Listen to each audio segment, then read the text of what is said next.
However, in the north of Ireland I have 10 points to get. So the plan is try and get up, get as much of it done as I can, and stay in a bed and breakfast or a hostel or a campsite, and then do the rest of the points the following day. So the plan now is today and tomorrow to try to get 10 points done.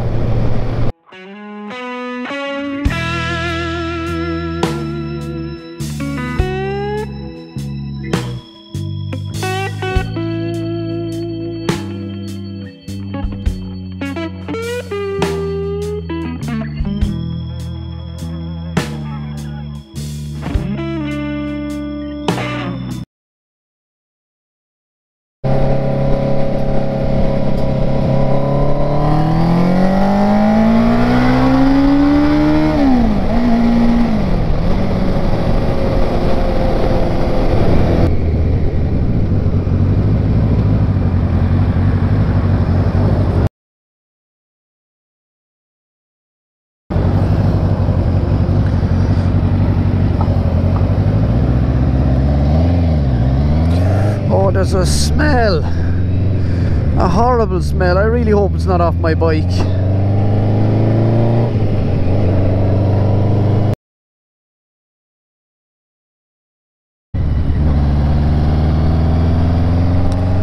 Okay, so just in terms of politics and things like that,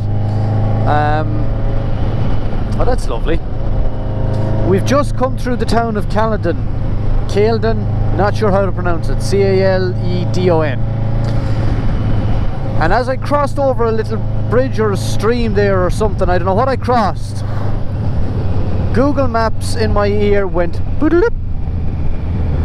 My phone got a text message from Vodafone telling me I was on roaming charges, and the lady who's doing the instructions from Google Maps has switched from the nice pleasant lady who gives you nice instructions to the decidedly crosser, more cantankerous sounding lady who instructs you what to do rather than gives you guidance.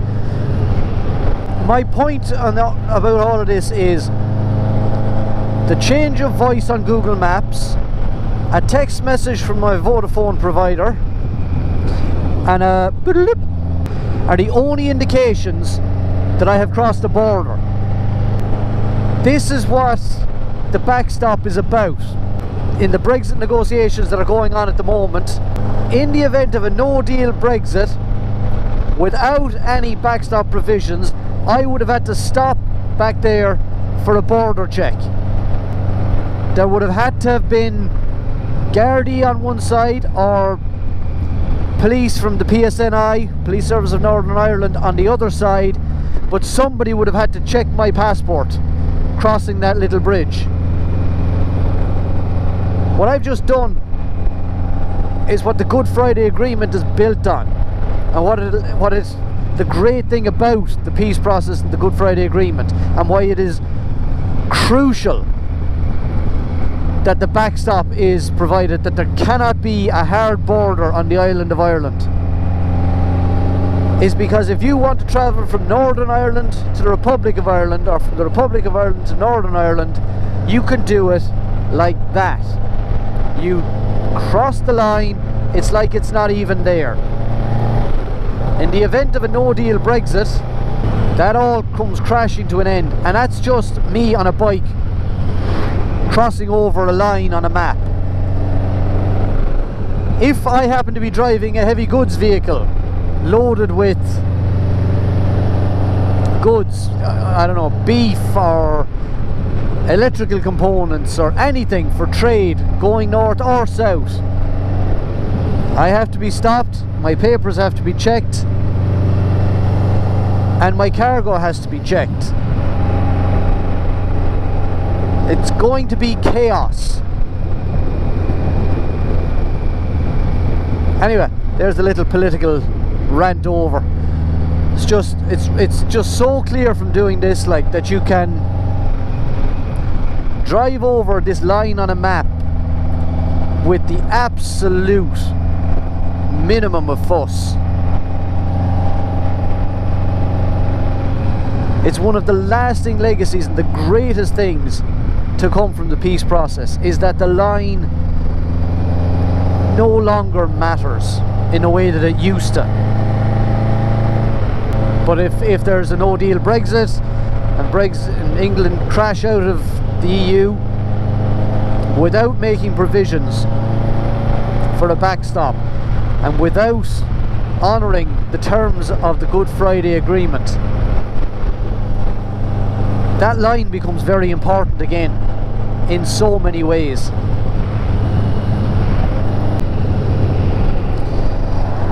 Okay, so we're on Eglish Road, and we're about 5 miles away from the Carland crane, which is an iron butt photo rally point.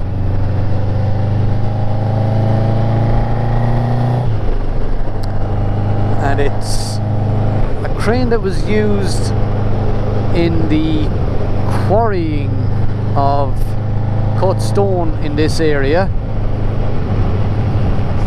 There's a lot of hens and chickens around here, do you know that? I see a lot of... must be a staple of the agricultural system here. Seems to be an awful lot of... oh, that's cool. Yeah, you see, that's lovely.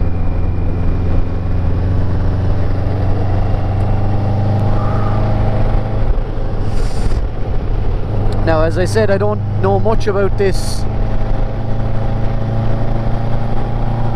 Actually, I don't know much about any of these photo rally points today because I didn't do my homework, because work is kind of demanding a lot of attention these days. So I don't have time to get around to editing videos or doing research for photo rallies. As a result of that, I do not know anything about these points beyond where they are. That's it, that's all I know.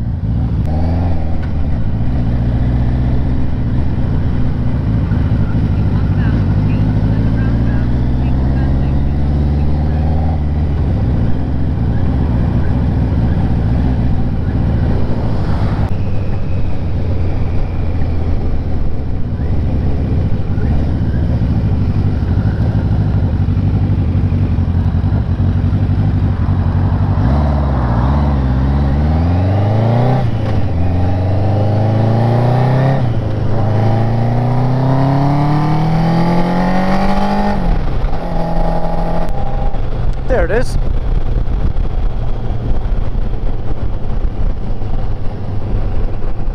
Okay. That's cool. I wonder if there's any information about it here.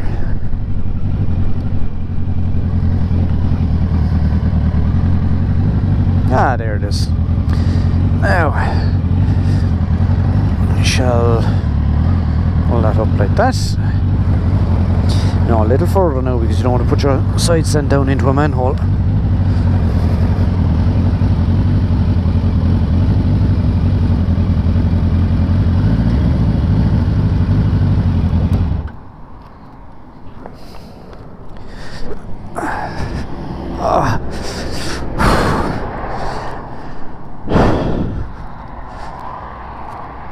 Okay.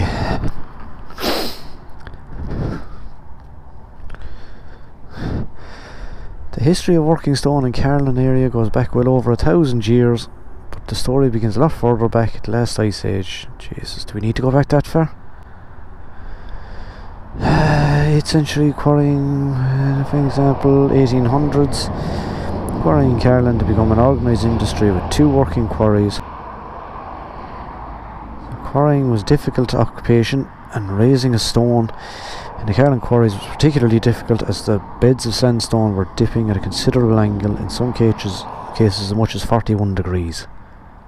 Ah, this is what we need to know. The crane. Around the late 1800s, a new crane was brought in to lift stone from the quarry. New crane greatly extended the depth which large blocks of freestone could be lifted. Butterley of Glasgow built it and was known as a Scotch derrick, whatever that is, consisting of wooden derrick and 2 large supports and had a lifting capacity of 3 tons. Tube was lifted and lowered using a windlass and chain, so it was able to lift it and slew around. Yeah. So you lift 3 ton up, and then you're able to swing it around and lower it onto a buggy or something.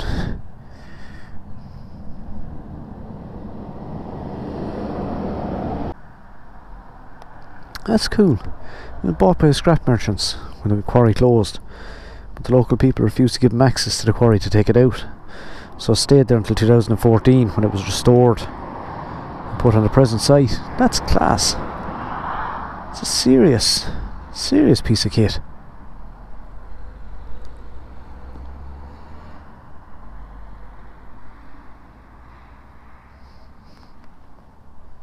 Now I better take a picture of it.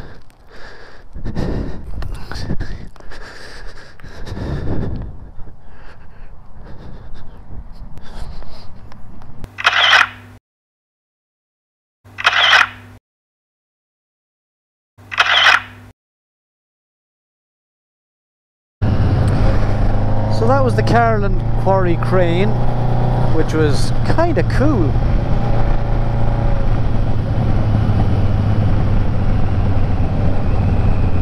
And now we are motoring on to I'm not sure, I can't remember. Is it the Rylagh Kiln? Use the Rylagh Kiln next.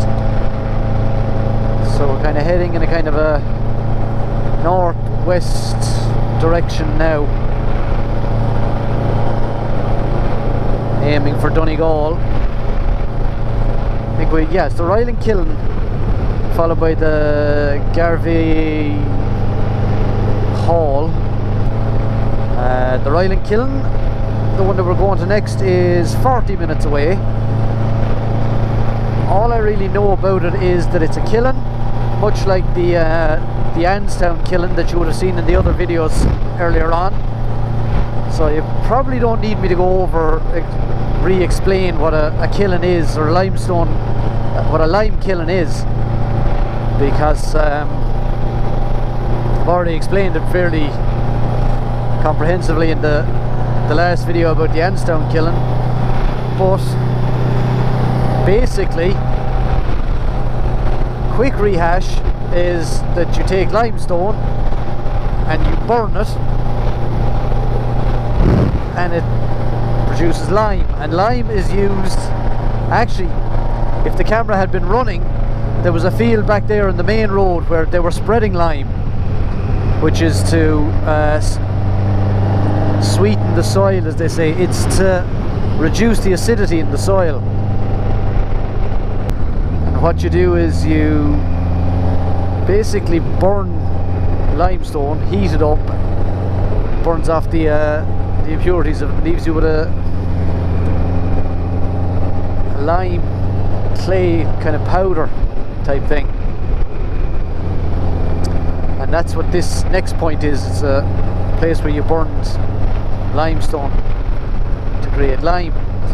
Lime being used then to improve the alkali acidic balance in the soil. It was also used as a kind of a disinfectant, and it was used as whitewash as well. So if you see whitewash cottages and things like that, that's not paint traditionally, that's lime. That's lime being kind of, well, you paint it on, but it's a very thick kind of consistency. It's more of a paste really, and the idea is that it kills bacteria.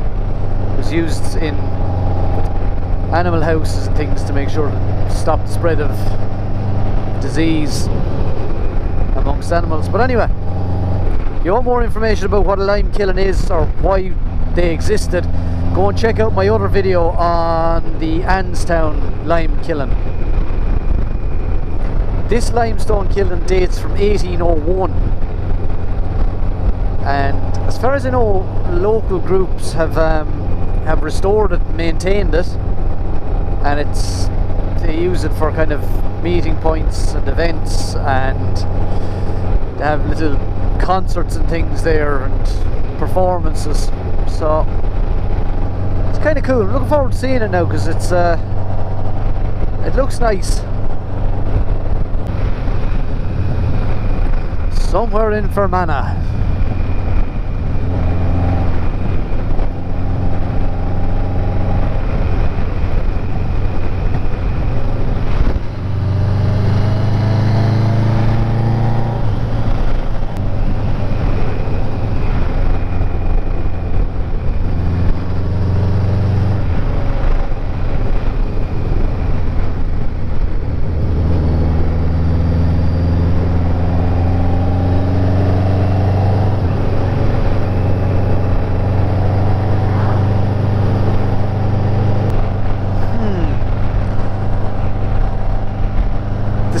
Is decidedly less blue over the... Oh, for fuck's sake, lads.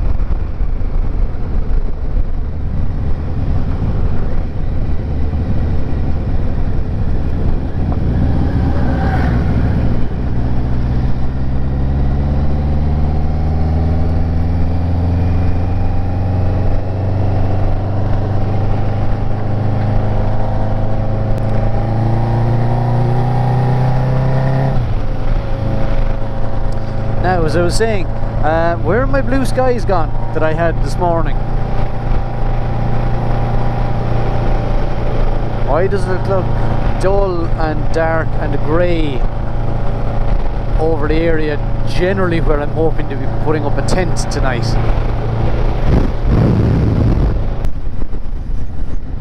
That's nice, isn't it?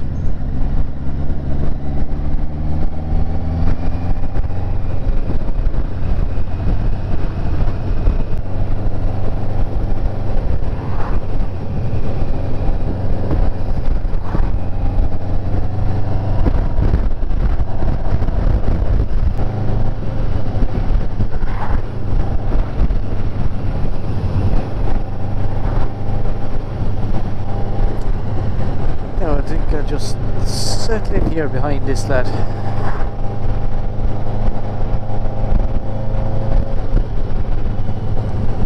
Turning off half a mile anyway. Hopefully he's not going to be in front of me.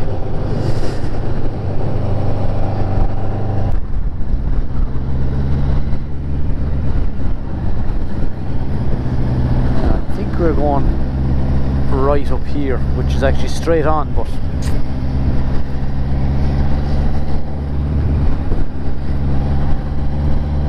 second right.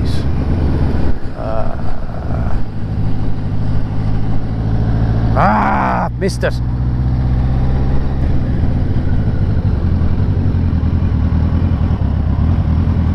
Now.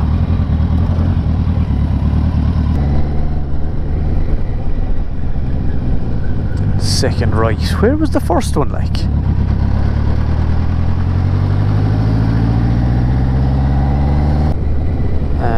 The remote tells me that the camera has very little battery left, so hopefully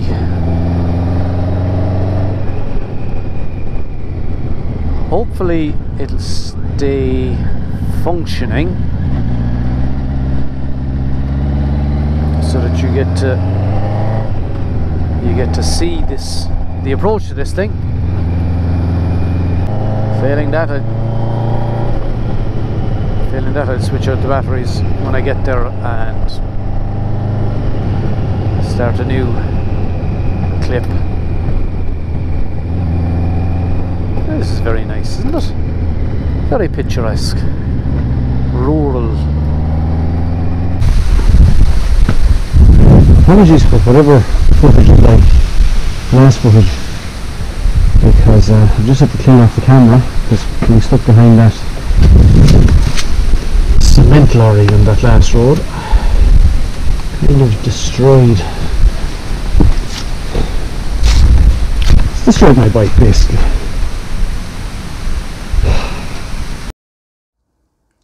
So yes, unfortunately the battery did die before we got to the Rylagh Kiln, and when I changed the battery when we arrived, I forgot to plug in the microphone properly into the external mic adapter, so the audio is pretty horrendous. So I'm going to try and do something which I don't normally do and I don't particularly enjoy doing, is I'm going to try and do a voiceover of this, so bear with me. So yeah, this is the Rylagh Kiln. It's a limestone kiln and it's in really good condition. You can see it's been restored by Friends of the Glens. You see the 1801 in the capstone up there at the top, and this one has 3 archways into it. Now you see here in this, down at the very bottom here, you'll see a kind of a cavity here at the bottom, and that's where you would have retrieved the limestone, not the limestone, the lime from, the quicklime after it had been burned off. In a couple of seconds now I'm going to climb up onto the top and show you how it actually works, because this is a really good example of a lime kiln. Here's my lovely filthy bike covered by cement from following the concrete wagon. Just going to climb up along here.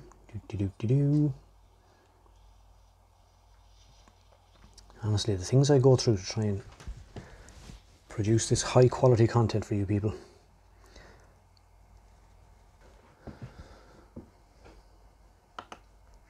So this is the top piece of the kiln, and you can see that it's set into the hillside, and I'll explain why that's important in a minute. But what this kiln has, which I haven't actually seen in very many other ones, is a really well maintained cone. So I'm going to climb up on top and look down through the grid here.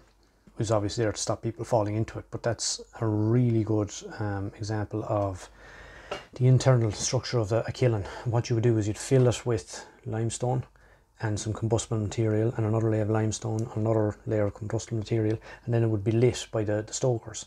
And what had happened is it would burn off the impurities in the limestone, and it would filter the quicklime down along the cone into that pit at the bottom, where you could retrieve it by shoveling it out through the little archway at the front, which we saw a moment ago. This is a really well preserved example.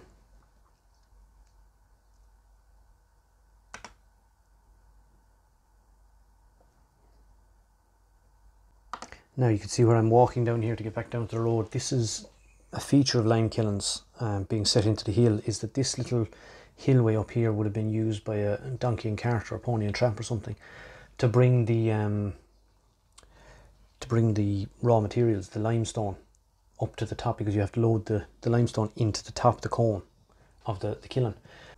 This section here you can see in this picture, I hope you can see it, it's a kind of a diagram of the way that it would be, the materials would be stratified through the kiln, with the limestone and the combustible material, another layer of limestone, another layer of combustible material, and lit from the bottom up so that it burns up through the cone, and the quicklime is deposited at the bottom where it's removed.